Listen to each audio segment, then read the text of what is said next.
Hi, Bree. Hello, Zoe. How are you? I'm doing okay. How are you doing?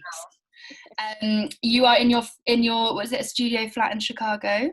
Up studio, apartment, as we Studio say, but yes, apartment. flat. Yeah. Yes. Great. North Um, side of Chicago. Fab. Well, to all of our listeners, or to sorry, our watchers who are joining us now, this is obviously welcome to the Open House Worldwide Festival. I'm Zoë Cave, and I'm zooming from Open House London. I'm the deputy editor of the Open City podcast, which is a podcast that we create alongside the festival, and that's done by the charity behind Open House London called Open City.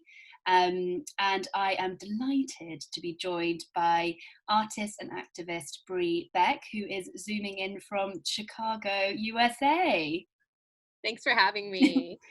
Very, very happy to have you here. So our discussion today is called The Open City Depends, and the general gist, the hopes, the aims, we're going to test, critique and interrogate what it means to be a truly open city through the lens of disability.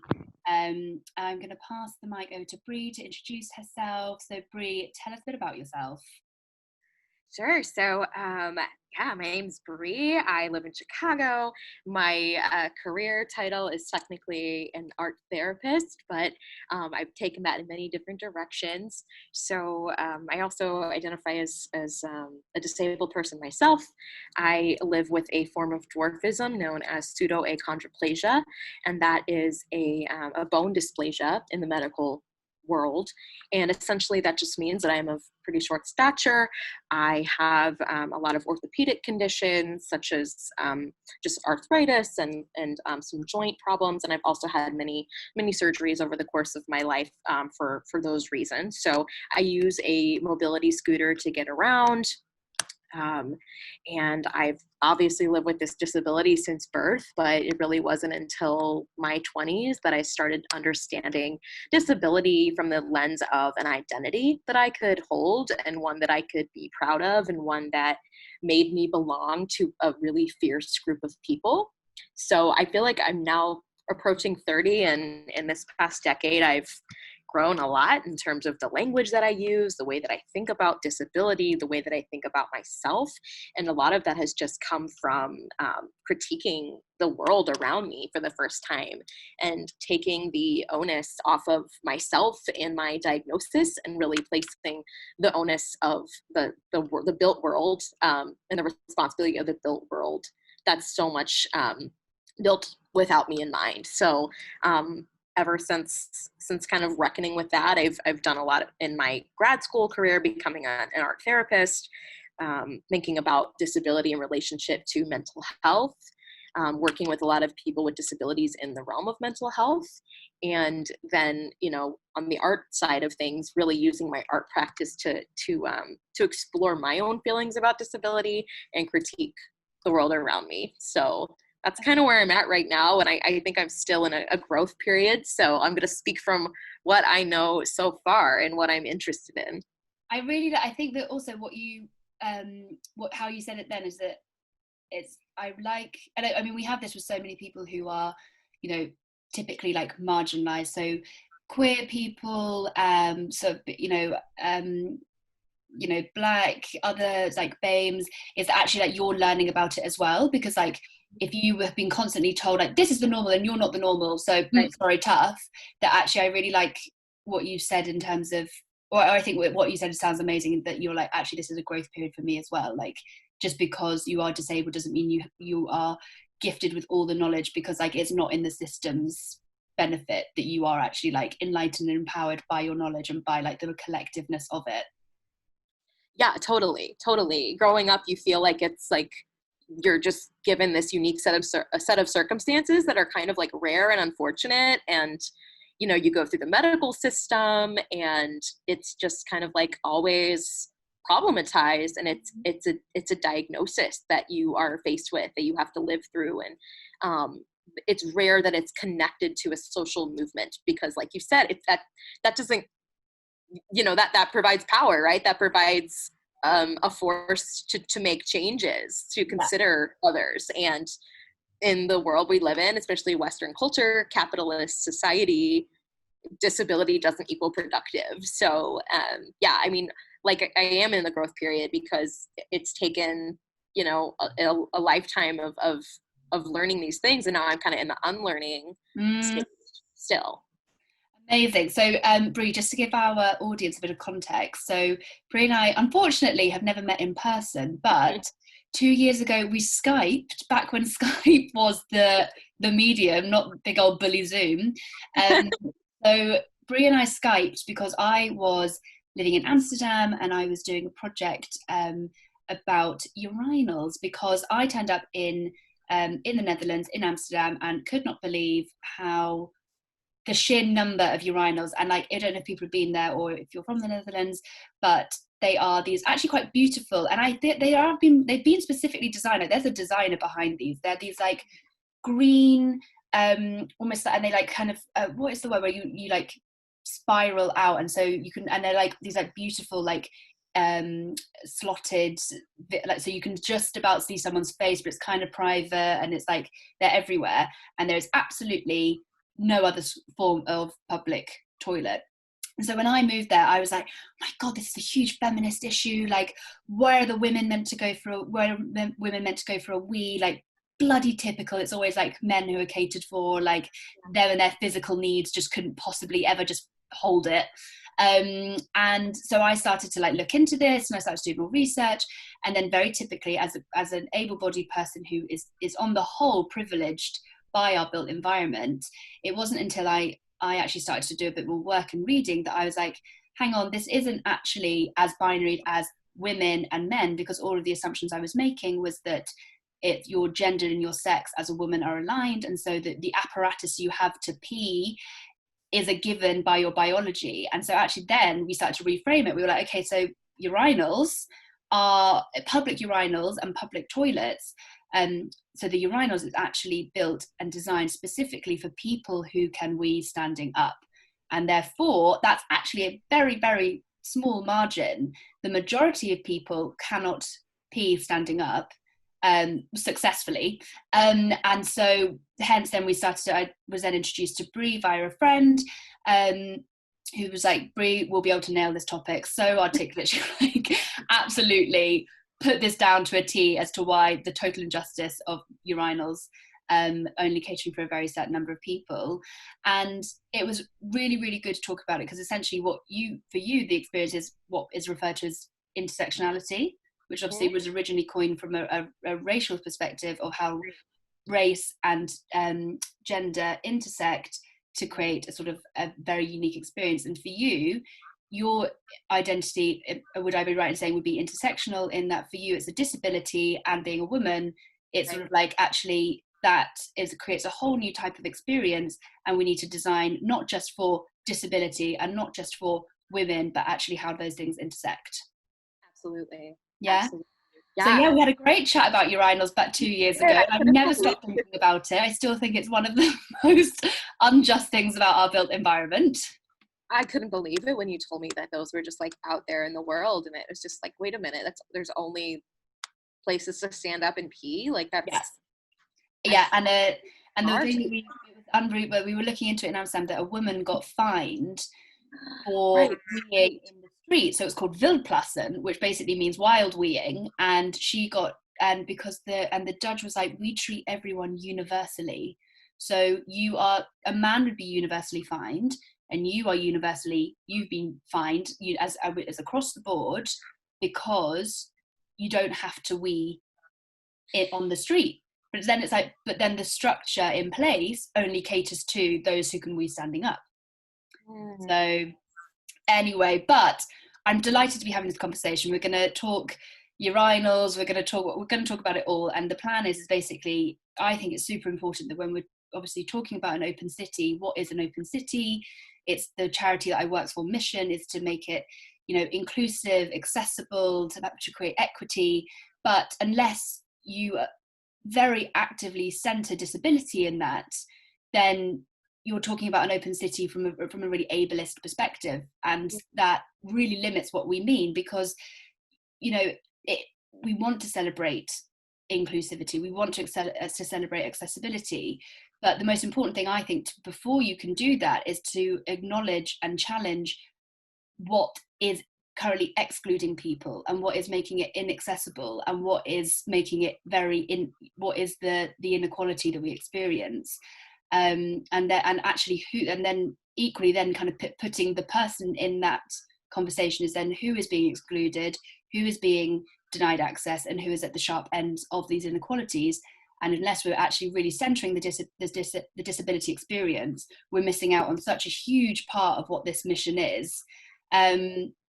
So before I keep yammering on about like piss pots and everything else, the most, I think, what I'd really like to be able to do, and I think Brie, in introducing yourself, touched upon it really well, is to talk a bit more, just to establish some of the language and just establish some of the thought processes and how we're framing this, so that people who, you know, probably hopefully through no wrong of their own, are just like, okay, yeah, what are we talking about here? Why, you know, if you have a diagnosis or if you're disabled, you have a diagnosis through the medical system, right. That's you as an individual set for life.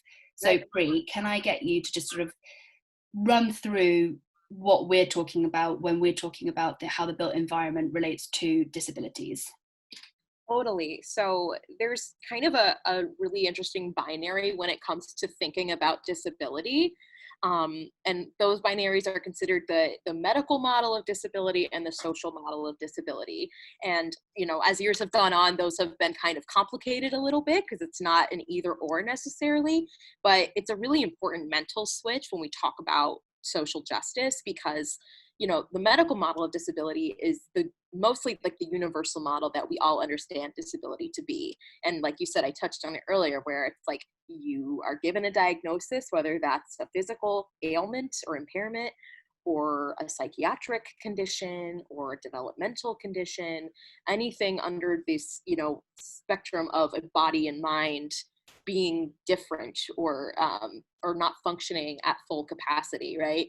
So, and then that person is usually going through the medical system, where the hope is that eventually this condition will be cured. You know, that's the hope. Mm-hmm. Sometimes we all know that that's not possible. We know that things are chronic.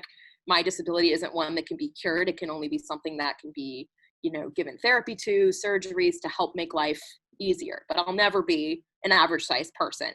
That won't happen. Not to say that bone stretching surgeries aren't a thing, which they totally are, but essentially, you know, that's the way that we look at it. We look at it as a problem. We look at it as something that would be better off if somebody would be better off if they did not have a disability. Mm-hmm. It's got this negative connotation. Whereas the social model of disability is a way of looking at disability and saying, hey, disability is kind of a social construct. The way that our world is really disabling to people based on the way it's designed. So, for instance, there's a lot of things that even though I have a disability, I can totally do. I can drive a car, but that's because there's been adapters that have allowed me to do that. I can, you know, I can go to the grocery store and reach certain things, but it's like once things are too high, or if there's a car that's not outfitted for me, that's when I become really disabled and I become really dependent on other people. And those are all design choices that were made with the quote unquote like normal or average body in mind. So there are conditions when I'm really disabled, there's conditions when I'm not. And it's this idea of really critiquing the built world and saying like, what makes it so that somebody can't do something or can't access it? And that's in education, right? That's how we're, you know, people with quote unquote learning disabilities have a disability because they learn differently, or people that are on the autism spectrum have a disability because they process information differently than the norm. But these people have, you know, such profound talents and strengths in other areas that just are less mainstream. So it's about questioning the world. And so what you're saying a lot of is this idea of difference. So like, what is normal? What is mainstreamed? And from my understanding, that's what we would then, for those who don't fit within that norm, and wherever those sort of boundaries are the term is othered, or there is an otherness to them. Is Right. that the sort of like language you use? And if so, could you explain that a bit more? Yeah, totally. I think the word othered is really something that I use a lot. Like, what kind of spaces or situations make you feel like the other? Whether that's the way people are interacting with you, the assumptions or biases that they have about you based on limited information, based on Yeah. false media portrayals and narratives.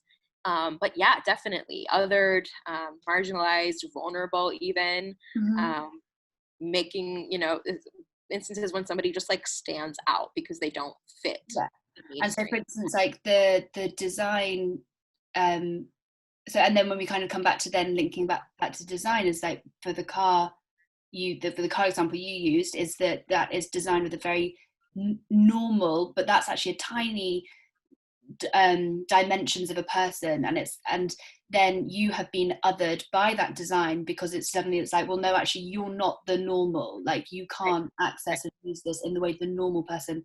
But obviously once you then, in the same way with the urinals, if you question what that normal actually is, then suddenly you realize that it's not, there's a lot of people who fall outside of that because it's very constricted.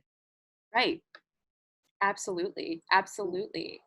So yeah, Great. there's many instances when we all can fall into that category, especially in the world of disability, because it's something that we'll all experience in our lives if we're fortunate enough to live so long, Yeah. or maybe even temporarily if we've been injured, or, and these instances remind us that, like, oh, like, this is, you have to be very like independent and very like, you have to do these certain things to be able to navigate the world. Yeah, and I think that's really interesting as well, isn't it? Because this, again, sort of where we are, particularly in, and we have to really like contextualize this, like, yes, you're in the US, I'm in the UK, but they're like very Western. They have like quite similar models of some quite similar social norms, so very similar like economic and structure in terms of being like, capitalist and all of that. But actually what I think the similarities between those is that the able-bodied is celebrated, but Mhm. also it is given, it's just assumed to be the fixed, not that actually you're a child, you are disabled, so much of the world isn't designed for you. You then grow into being an able-bodied person, and then depending on what course your life takes, whether it's an accident, whether it's through just aging, you become gradually more disabled. It's not that you are one or the other, but actually like Right. life, the curve of life takes Right. you through disabled, abled, and potentially and probably disabled again. Right. Right. That's so interesting that you speak to this idea of like for children, like growing Yeah, up disabled almost. Like if you think about how the world's not designed for children, even public bathrooms, right? Like how, like I can't reach the faucet in a public bathroom, but I'm always like, kids can't do that either. uh, How are they expected to wash their hands, yeah, and putting that onus on mothers or yeah, fathers, or parents, to just like have to do that extra work. It's yeah, really interesting when you think of it like that. yeah. So Yeah. okay, great. And I think one of the other things that we're going to talk about a bit more in this is also the idea of like lived experience, and like Right. that is, for me, that's a real it's such an important term, but I know that it's something, for instance, like my parents never use that term. Like it's what's your interpretation of lived experience, and then I'll kind of give mine. Just like the phrase lived Yeah. experience in general. Ooh. Why do you think it's important? What does it kind of like sum up for you? Oh man, I think it's like embodied wisdom, Yeah, just like navigating the world and coming up with your own theories of life, of social norms, of the way the world works. And we yeah. all come to different conclusions about that. And I think also for me, it's a really important one because it's like, because so much of what we do, essentially, like the form of knowledge that has always been prioritized is if it's quantitative and it can be generalized. And actually that, so for instance, then when you talk about you nearly always talk about the majority, and hence why the norm is then like the norm, what is classed as normal is always like promoted because it's seen as the majority Right. experience. And Right. actually the minority voices were marginalized because it's like, well, you're an anomaly. Like when we look at the graph of experience, you're the scattered like dots Yep. around the edges. And actually like the lived experience, I think, is so important because it's actually forefronting whose knowledge is as legitimate as looking at like the stats and the majority experience. And I think, again, like I think that we're moving much more into forefronting that, because of, you know, activists who have had to basically be like, people who are marginalized being like, my experience might not fit the status quo, but it is as important and it can inform so many decisions, and should therefore be centered. So I think that that's the kind of the key thing, is like talking about the lived experience, your, you know, your, and also then even within the disability community, your experience will be, you know, hugely different from other people's. And so it's, again, it's not assuming that your experience can be generalized across others, but it equally deserves to be platformed and explored. Absolutely. Yeah. There's times where I've said, like, hey, this thing happens to me, and it's happened to me in these kinds of patterns, and that says something about humanity, you know, and that's a peep into the world, and like a theory that I've been able to kind of figure out, and also like cross check with different people that do have my disability or that are similar in my circumstances, and everybody has the same experience. So it's just like, that's research. Yeah. That's, you know, really powerful stuff. And there's totally a word for it, but I'm missing out. I forget what it is, but yeah, it's kind of like this epistemological, which is a massive word, but like this way of knowing, right? And understanding how human behavior works. Yeah, I mean, there's so much. I remember I read something once, and it's basically like how your troubles as a private individual nearly always accumulate up to being a public issue. Like, if more than one person experiences that same private trouble, and you bring it to the fore, and then it's shared, and then it becomes a public issue, and then that's something that needs to be talked about, discussed, and I think it's it's particularly with when we talk about like the built environment and design. Like, I can walk down the street and not have any issues at all, but and someone who is different from me might have a similar thing where their experience of walking down the street could be completely different.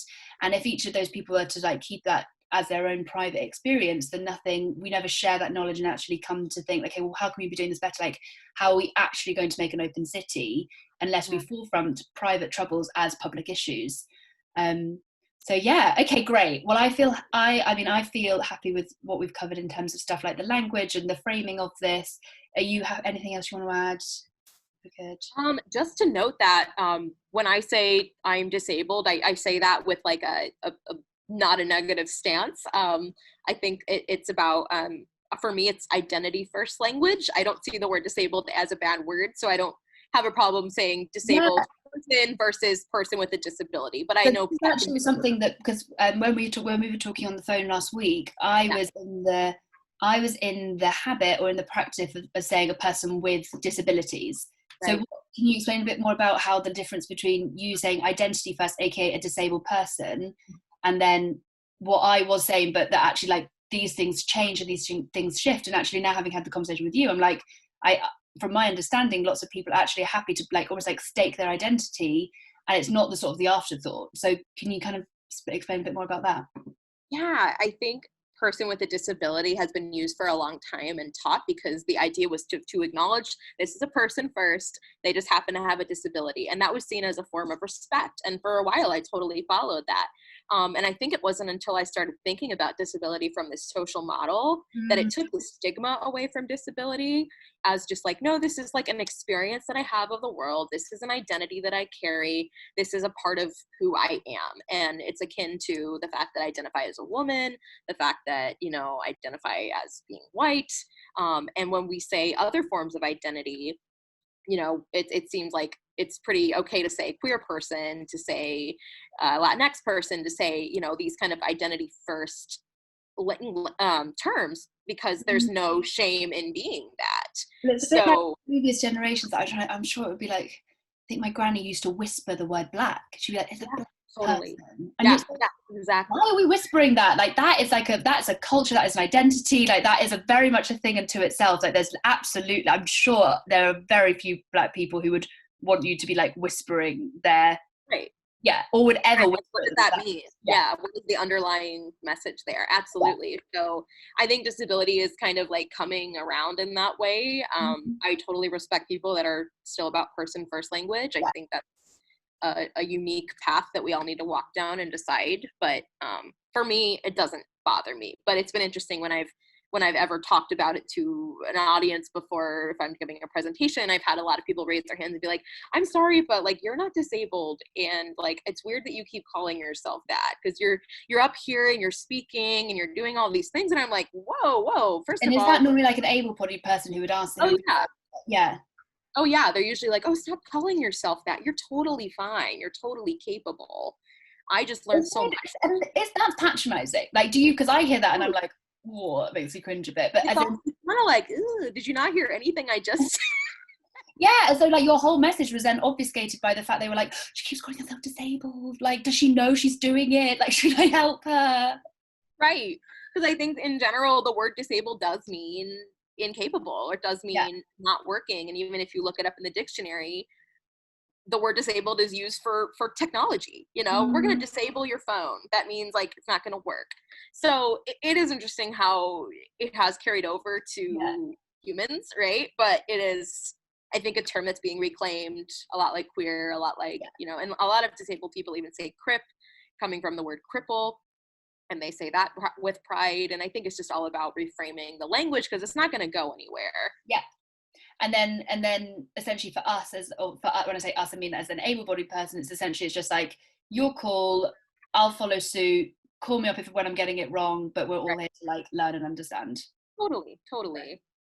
Fab. Okay. Well, I think that was really helpful. I'm glad we touched upon that, like the idea of the identity first and what that is, particularly for you as well. So what we want now, I'd quite keen to do, Brie, is let's talk about, we've done the kind of, we've talked about disability, now let's talk about the city, and then we're going to talk about a bit more like how those come together. So you are in Chicago. Now, I've never been to Chicago. 2020 was going to be the year for it, but I got smited along the way. It was cancelled completely. Oh, so how long have you lived there? Tell us a bit about it. Do you love it? What sort of area do you live in? Like, tell me everything.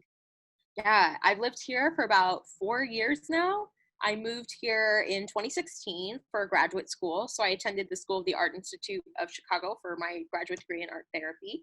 But I've always wanted to move here. I'm from the Midwest. I grew up in Indiana, which is the state over from Illinois. And I think Chicago was always seen as this like place you go when you're in the Midwest and you want to like be in the city. And so I always visited here and always thought it was just really incredible. And I've always gotten this kind of vibe that I belonged here every time I've been. And I think because on the whole, like Chicago is not completely accessible by any means, but visiting here just on like family trips or trips to go to the museum when I was, you know, growing up, I saw disabled people here. I saw people in wheelchairs, scooters, and just every kind of person you could imagine. And I always thought, wow, like I want to go there because I feel like they would get me. I feel like the city is like built for me in a way. Like there was curb cuts everywhere and push buttons to get into doors, and people didn't stare at me as much as they did from, you know, when I was living in more of a rural area, because I was just another diverse body. Yeah. This mass of people. And I suppose like that is the magic of the city, is it's like, you know, it's intense, and it's like there are so many like stimulus, and obviously like, you know, for some people with disabilities that could be too much, or that in itself can be really debilitating. But like for a lot of people, the kind of the moving to the big city with the big lights and moving away from the rural town where you were the only one, and whether that is like the only disabled person or the only queer person, and actually being able to like move to a city to have that level of would I be right in saying like the level of anonymity, but also the knowing that there's that community there's others like you. Yeah, totally. And was that really like apparent for you? I guess I didn't know there was such a strong disability community here when I moved. I just knew that there were disabled people living in the city based on my own observations. And I thought, okay, this is cool. They're doing it. Like, I'll be fine, sort of thing. And of course, now that I'm here, there's a lot of barriers that I face that I didn't expect, like limited housing options, and the train isn't, you know, a lot of elevators are constantly out, or stops don't have elevators. But it just felt like a place where like there was culture, you know, and when I got to graduate school, I was so fortunate to meet an alumni of the program who was disabled and who was making art about her disability and who was super involved in disability activism in the city, and introduced me to a lot of amazing people that are like extraordinarily just talented and gifted organizers fighting for disability rights, fighting for a culture to call their own, fighting for a disability art scene that's recognized and valued and seen as equal to the mainstream art scene. So just knowing that this was out there, I mean, it just blew my freaking mind. Like I always thought, like growing up where I was like, I could make that happen somehow. Like that could be a thing. And of course me thinking I was like so unique and brilliant to have this idea, and then meeting like people in the big city that have been doing this for forever, you know, and you just didn't know because it was so not in the narrative of the mainstream. Like there's no way a girl from small town Indiana could know this was going on. Yeah.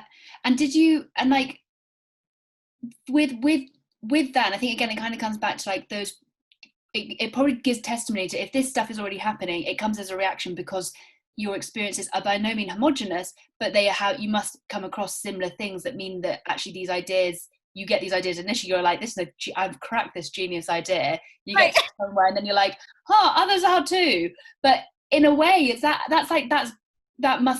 there must be some level of comfort there where you're like, actually, I'm not the only one who has lived and had this experience. Totally. Because I grew up in a town, I was very loved. I felt very accepted by my peers, and I grew up in a lovely community that really embraced me. And you know, I always want to make sure that's very clear, but there is just something about being the only one that is in this particular body in these circumstances where, you know, you feel like you're just having all these unique experiences and nobody can relate. Yeah. And so, yeah, and I was feeling very much like I am the only one that knows these things. Yeah. This is so weird, you know, and I thought I have to tell the world, you know, about these are my experiences and then it was so funny. And of course, when I started, you know, seeing other people, I was like, oh, I'm not that special. Right. You know, like, but it was kind of nice. It was like, I don't have to take this on. This is not my issue. This is my issue, but this is not the weight of the world on my shoulders, and that there is strength and community, and that I have unique skills to contribute to the movement, but that I cannot, I mean, it's just such a massive endeavor, you know, to tackle.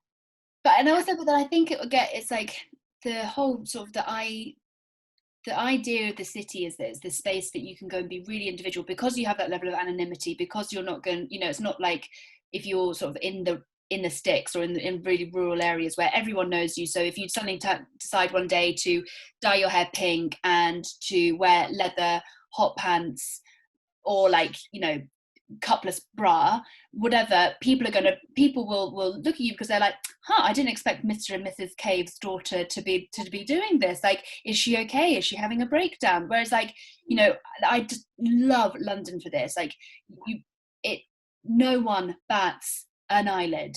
Like people, and even if someone is doing something particularly like of not the norm, even if you want to look, no one does. And it's just like, and I, you know, the kind of the joke of London is that it's not really a joke, it's pretty dark actually, but like people, you'd walk over like someone in the street just to avoid talking to someone.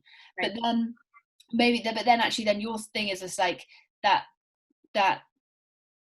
individuality, which you obviously still absolutely have, but finding that sort of like comfort and that like community and being able to join up the work and actually probably not having to like start it up yourself is like a really great aspect to living in a city. It really is. Yeah. And it took me by surprise completely. And I know that there are other movements going on in other urban communities and rural communities too. It just it wasn't happening where I was. So yeah, it was all history that I was exposed to. With the barriers that you experience in the city, so things like you were mentioning, like the lifts, the elevators at tube stops not working, the issues with housing, is that part of your activism work within your community, or like how do you guys like tackle that sort of like those very explicit infrastructural barriers to living in the city? Yeah, there's so it's interesting. So like my relationship to the community has been so much more of like a in the art and culture scene. Yeah. So I feel like I've done a lot more of like showing my art and having conversations about how you can like communicate ideas about disability, identity, and experience through the arts, and to find community with each other. But I feel like I've been more of a bystander to a lot of these like big human rights, like actual activism policy writing groups, and I can speak to what I've seen. And a lot of that has been through the organization of ADAPT, which is I've attended those meetings and kind of been a fly on the wall. And a lot of those initiatives are a lot about helping people get out of nursing homes and institutions as disabled people that are placed in there because there's no other accessible housing. And simply because of that, or because they need a little extra care, you know, to get through the day because they're not as independent based on body, mind, whatever. But it's kind of like these silos where people just still go, and we don't think of institutionalization as it's a thing anymore, but it absolutely is. And what is the housing in Chicago like? Like, what is there a really, you know, so for instance, Amsterdam, how like just such generic housing, like still like 18th century, you know, these like tiny narrow stairs. London is far more of a hodgepodge of really traditional like Victorian terrace houses with sort of like what I think you'd call a stoop, but like stairs up to the front. But then you have like these sort of like the classic high-rise estates that were built sort of post-war. What's the housing like in Chicago? Kind of similar in the way that there's a lot of old architecture. Our city's actually pretty known for like really just interesting architecture. And there's a lot of like walk-up buildings where everything is stairs. There's a lot of just inaccessible housing, or the housing is very accessible because it's new. It's built after, you know, the Americans with Disability Act was passed, and different like architectural codes were necessary to, you know, approve a building, which means they have to have elevators or like, you know, accessible entrances, but those are extremely expensive. They're luxury apartments for people that make a certain amount of income. Yeah. That leads to the issue of employment, you know, or lack of employment for disabled people to actually make money to live in those sorts of accessible apartments. So the apartment I live in now, I don't even know how I found it. I think it was just like a gift from above somehow. Like I do have an elevator here. It is accessible. There is a push button. It's not the most cheap, but like I can afford it living, you know, working at a nonprofit as a therapist, but it's a rare gem. And I feel very much this sense of like, I can't let this place go because I don't know where else I would go. And then the thing is that in itself leads to a certain level of precariousness, because like you said, if you've been given something that, you know, you refer to it as above, aka like it's so it's not the standard, it's not the norm that you be given this. And then actually what that means in terms of like your, you know, I'm sure you live like, it sounds great, and we all live in rented flats being like, oh god, well, like, can I afford this, like what happens if this happens and this happens? But then, you know, at least, you know, for me, if I could just go and find somewhere that was like cheaper, or I would, but like for you, that's basically what I'm trying to say is the risk, or like what could happen is like, I don't know, so much more. There's basically the stakes are so much higher, is what I'm trying to say. Yeah, they can be. And there'll be apartments that deem themselves accessible, but for instance, my partner lives in another building, but there's an elevator in his building, but it's a very old-fashioned elevator that requires a gate to open. And it's very, very tiny. It's like meant for like a person, you know, or two standing people. And there's a man in his building that has a big scooter and has to rely on other people, you know, to help open this up sometimes, or will do it himself, but you can just tell it's like exhausting to constantly like use your whole body, you know, open this gate, hold it open while you drive in. And I reckon that's fantastic, because I reckon that when they advertise for that, they'll be like the character features. It will be like totally. And there's so much resistance because of that. Yeah. There's so much like, oh, this is beautiful architecture. It's old. It's gothic. Yeah. No, it is character for a lot of. In terms of like the sort of the typical barriers that so housing is obviously a huge issue, and from what you just mentioned, the like not, well, it's not simple, but if you're not designed in mind, what that means for a lot of people with disabilities, their lived experience is that this sort of their reality is actually this idea of like institutionalization, simply not because, or from what I'm interpreting from what you said, it's because there is just no, that is the best option when the housing is so limited, because it, you know, lots of classical architecture with stairs and you know, or newer stuff that has to be built on the relative cheap. So then so housing is one, what are the other sort of typical barriers that you find from your, like, living in Chicago, living in a city, that you kind of come across? Yeah. Man, living in Chicago, there's both like beautiful parts and I'm like, oh, this is thought of, like I said earlier, where there's like multiple disabled people navigating it. But I mean, I said earlier, like the trains are there's a whole like line of stops on the north side where I live that are like without an elevator at all, like 10 in a row. So if you want to go anywhere along that route, you know, you have to think about, okay, I can go, you know, 10 stops down, get off on this elevator, and then I might have to take a bus 5 stops north to get to where I should have went, and I've already passed it, but I know that I can't get down the lift or the platform. So things like public transportation are a big thing.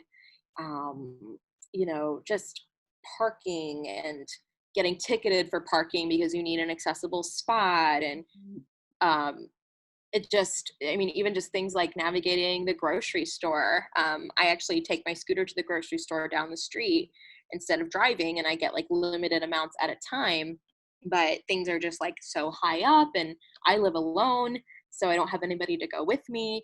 So there's just times where I'm like, I'm just gonna not make that recipe that I wanted to make because the ingredient I need is up there, and I am sick of asking people to help me. What it actually comes down to is, it's like, I can't make that recipe. You know, when we talk about this, it's like at the moment, the way that I'm aware this is what I'm doing, is it's just like, oh, that's an issue for someone with a disability. And like, yes, I can liken it to being a woman rather than, you know, a man. And so then my like experience of the city is kind of like on that slight spectrum of like, oh, I can't do exactly what I want all the time, so you have to sometimes consider these things. But actually what the title of this like discussion is that the level of dependency that we have isn't just something for a disabled person to consider.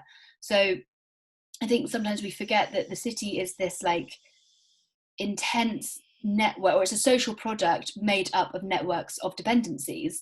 So, you know, I as an able-bodied person also rely on these networks of dependencies. So, you know, I can only climb so many like flights of stairs before I need to get the lift or the elevator. I can only walk so many miles to get to work before I would rather get the bus or the tube. I, you know my area, know London pretty well, but if I'm going to go somewhere that I don't know, I rely on a digital infrastructure of like Google Maps. So this idea that this like dependency is just that of like a disabled person's is really, it's part of the problem, because it completely obfuscates the fact that like I rely on so many different things. Like, I did not go out and, you know, kill a pigeon to eat. I'm going to go to the supermarket and I depend on that. And it's all of these like implicit dependencies that we just forget. But actually that can all come crashing down at any moment when these networks that we all depend on, for whatever reason, can't work. So like, you know, I don't know if this happens in Chicago, but the freakouts that happen when a train can't run because there are leaves that have fallen on the tracks, and it's like suddenly you're dependent on that train coming on time. You're dependent on it to get you to work, to be able to do all of this. So it's that thing of, you know, and let's say you then worked on like the 14th floor, you are dependent on that lift, and if that lift weren't working, you're not going to be able to get and to go and sit at your desk. And so I think that, and then I think what's interesting is that, you know, we use the term vulnerable, and I think a lot of people will think vulnerable in a really like meek way, but actually what we realize is that vulnerability is more that our reliance on others, and I don't mean like necessarily other people, but reliance on others, and when that's taken away, you're then vulnerable, because you realize that this sort of idea of being very independent and being very individual is then taken away. what are your thoughts? Like, what are your thoughts of that? Oh, absolutely. These are things I think about all the time, and it's definitely been a principle that has been introduced to me through disability culture. And that sorry, I should phrase that principle is interdependency, Mm. and it's this Interdependent, yeah. idea interdependency that like we are all interdependent on one another, Mm. even if we don't realize it, like we are. And I think COVID's even really brought that out, is like we need each other, and it's really hard when we can't be together and these limitations are in place. And it's interesting with COVID, I think the disability community has been doing a lot of what we've adapted to do before COVID even started, doing a lot of things virtually from home because people couldn't leave their homes because they were having a bad chronic pain day, or for various reasons. A lot of organizing has happened in these kind of like more online or not physical spaces, and they've been figured out. I work with clients that happen to have like more psychiatric disabilities, and everything I hear from them is like, hey, they're like, I want an opportunity to help. Yeah. I just can't work in the typical sense, but like, I want to volunteer. I want to give my wisdom. Like, Yeah. talk about getting wisdom, living a whole life with a severe mental illness and navigating these systems of, having to live off of government assistance, or there's just so much embodied knowledge, again, that these people receive. And there's so much that we have to give. So anyway, I think critiquing the idea of like vulnerability as weakness, of course, like, and as something that only happens to certain people, is like, no, we're all going to be vulnerable. I even found like this week I threw out my neck when I was sleeping, and I woke up in severe pain, and I was like, oh my God, like I need someone to help me get food because I like have to lay down all day. Like, just even these like temporary things that we find ourselves in, like, and we don't have a system or structure for that really to like fall back on.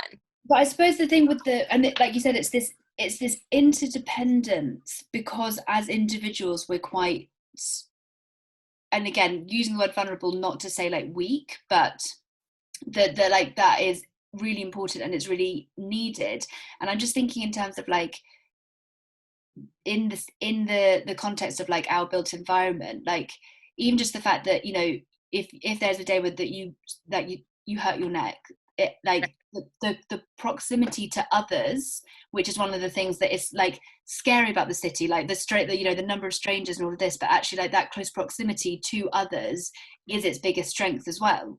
Yeah, but we walk by like we don't know people, and like you said in London, it's like ignore. But I find myself having to rely on strangers all the time, like in the grocery store, or just being like, hey, can you help me reach that? Can you open this door for me? And I find people are more than not, like 99.9% of the time, like so willing to help and feel a sense of like, oh, I did a good thing. And sometimes I get to a weird place, but most of the time it's really good. Well, yeah, but then, and it's something we've kind of touched upon before, is that like for so many of us, and particularly for you, obviously, like for you, it's like at the apex, but it's like that and if we're talking about, again, coming back to the idea of this open city, is like being able to ask others is just part of it. Like that is, and even if it's not like an explicit asking, but just like these like little social norms that we all know, and they're quite like implicit, and that we need and rely on. But I suppose that for you, and again, it's something we spoke about the other day, is that actually you still experience really like bizarre behavior from people that really others you, and actually that's something that you're like the sort of thing that you're probably having to like mitigate all the time, like risk of asking a stranger for help. But what that interaction might end up with is like, you don't know when you ask. I mean, I'm sure you've become a very good judge of character, but like how is that? And like, again, in the sort of it's something that means that you're able to navigate the city the way that you are able to, or just your life, which happens to be living in the city, but then also what that actually means in terms of what the risk is for you with that. Yeah, totally. Like, I feel like I'm constantly assessing, like, okay, will they be a good person to ask for help? And then I'm also checking myself, like, why do I think that? Yeah. What sorts of biases do I hold?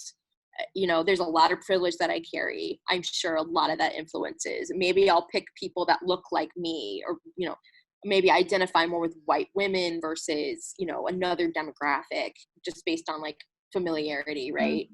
And I check myself on that all the time based on like who looks safe and who looks like helpful, right? Or who's going to be rude to me, who's going to not accept this.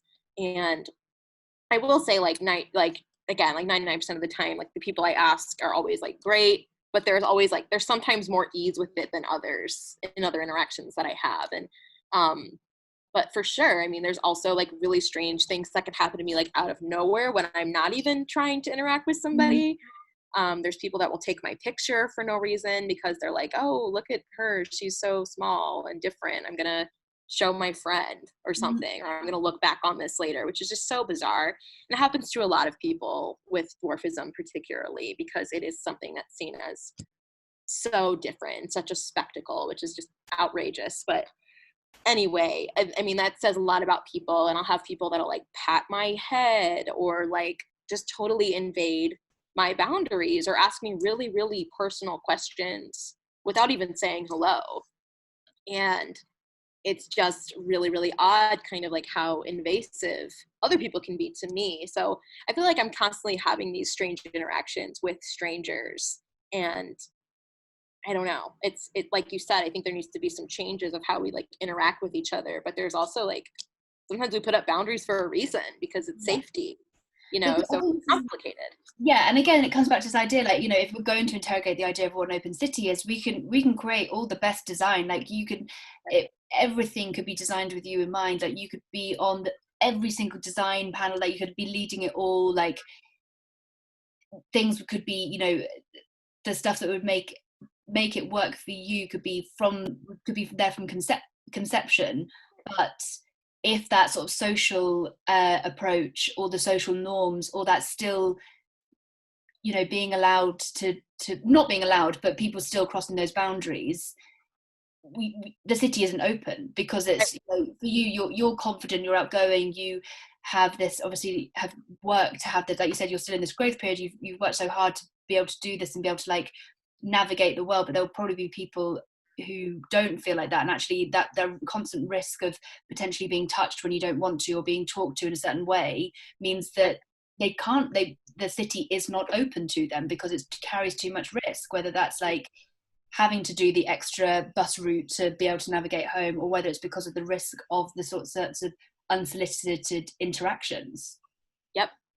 Yeah, that's such a good point. Like I could be totally independent in the city and not have to rely on anybody, right? And be like this hyper individual person, but what about my body, right? And like the physical appearance that I have signals this kind of behavior from other people, and that feels unsafe. That feels more unsafe to me than meeting a situation where there's no elevator. Like that feels more scary to me. And I think, what for you is an open city being totally accessible and therefore being absolutely 100% idea of like independent, or actually, and this is a leading question because I kind of know what your answer you can say from what you just said, or is it an open city for you is actually being able to move through it and not have what could be to potentially risky interactions? Like it doesn't have to be, the ideal would be like a perfect, right? Yeah, a marriage of those two things, but like what doesn't for you a truly open city look like? Yeah, it's definitely more of the latter. I think that I've come to terms with the idea that, this idea of universal design being this utopia, and the fact that we can achieve it through design and infrastructure, I think that's kind of a pipe dream, really. I think it's kind of like almost impossible because humans are flawed, and we're always going to run into like incongruencies in terms of like what's accessible for one group will be inaccessible for somebody else. Can you give an example of that? Because I think you mentioned it to me on the phone before, like, what accessible isn't like one destination, is it? It's like, because again, so varied in needs. But if you could give an example of like what that might be. Right, for sure. Just like, and I'm going to speak to experiences that are not my own, but this is kind of the first thing I thought of, is like, let's say that we decided that all homes will have an option to have, for a doorbell, a flashing light, right? And this is for somebody that might be hard of hearing or deaf, because like hearing the doorbell would be hard to know that somebody's there. While, you know, in another home, you might have somebody that has sensory differences, whether they're autistic or have a form of epilepsy, and these kind of flashing lights will trigger them. So it's this idea that like what works for one group really well would be like really, really not effective or even harmful to another group. And I found this in disability spaces where there's so many different people in the room, and it's, I mean, cross disability spaces are some of the most amazing and considerate places I've ever been in, because you have sign language interpreters, you have, you know, microphones, you have, I mean, everything is thought of, even things like, hey, don't wear scents that are really strong in this space because it might trigger somebody that has a sensory condition or, you know, or has sensitivities to chemicals, right? And so everything is thought through, but there's still sometimes instances where someone's left out. And I think that's always something to strive for. But what would be even more effective, especially in the interim, is this idea that like we can be open with each other. We can all recognize where we fall on this spectrum. We can live in community. We can be trauma informed, where we like understand boundaries and, you know, interpersonal skills. But I mean, we're so far from that, but I think we can't think about an open city unless we're thinking about human behavior and interpersonal interactions with each other. I think it's important because I think that, you know, you can create design standards, you could, you know, acts can come through that are really important and that people spend their life fighting for, but and they have to happen, and it's not to say it's one or the other, but you know, constantly, and designers and you know, architects and planning should always be centering an experience that isn't there, it probably is unlikely to be their own. And but I think what is more optimistic and not more optimistic, but alongside that, knowing that actually it is the interactions that we have that you can create as much sort of like, I don't know, like either like positivity, but you can equally create a lot of negativity if it goes wrong. That gives people like the people who would otherwise be marginalized by so many features of like the urban realm can actually have can feel as confident navigating it because they know they're going to have on the whole positive experiences than if they, like you said, they can't use the lift or the elevator. Right. I think it's about building trust. Yeah, trust in designers, trust in, you know, that others have your best intention in mind. And yeah, it's definitely a heart issue, you know, and yeah, a human issue. So I'm human. Well, Brie, we are coming close to time. Is there anything that for you feel like, or maybe the best way to end this is actually like like you said, doing this, so many more questions come up. Are there any more that you feel from, maybe it doesn't just have to be this conversation, but from your wider work, is an important question that you'd like to leave audience members thinking about, or a sort of a parting observation, or anything that, if we were to sort of like round this up, what your kind of parting bit would be? Yeah, that's a great question. It's a big Great one. pressure. A big answer, but I mean, just simply like, I guess asking folks to really think about where they fall in this story, where they fall in this narrative. Is it does it touch home with them in a personal way based on their lived experience? Does it remind them of somebody that they love? Does this make them think about disability in a new way? I think, just really asking folks to know that this is everybody's story, and I just ask you all to think about what your role is in this. Nice. And Brie, just so that we make sure that you get enough of the limelight from this, where, if people were interested in what you do, if they wanted to find out a bit more about your work and your art and your art therapy, where should we point them to? Where should they go? For sure. I have a website if people want to go there. Tell us about your website.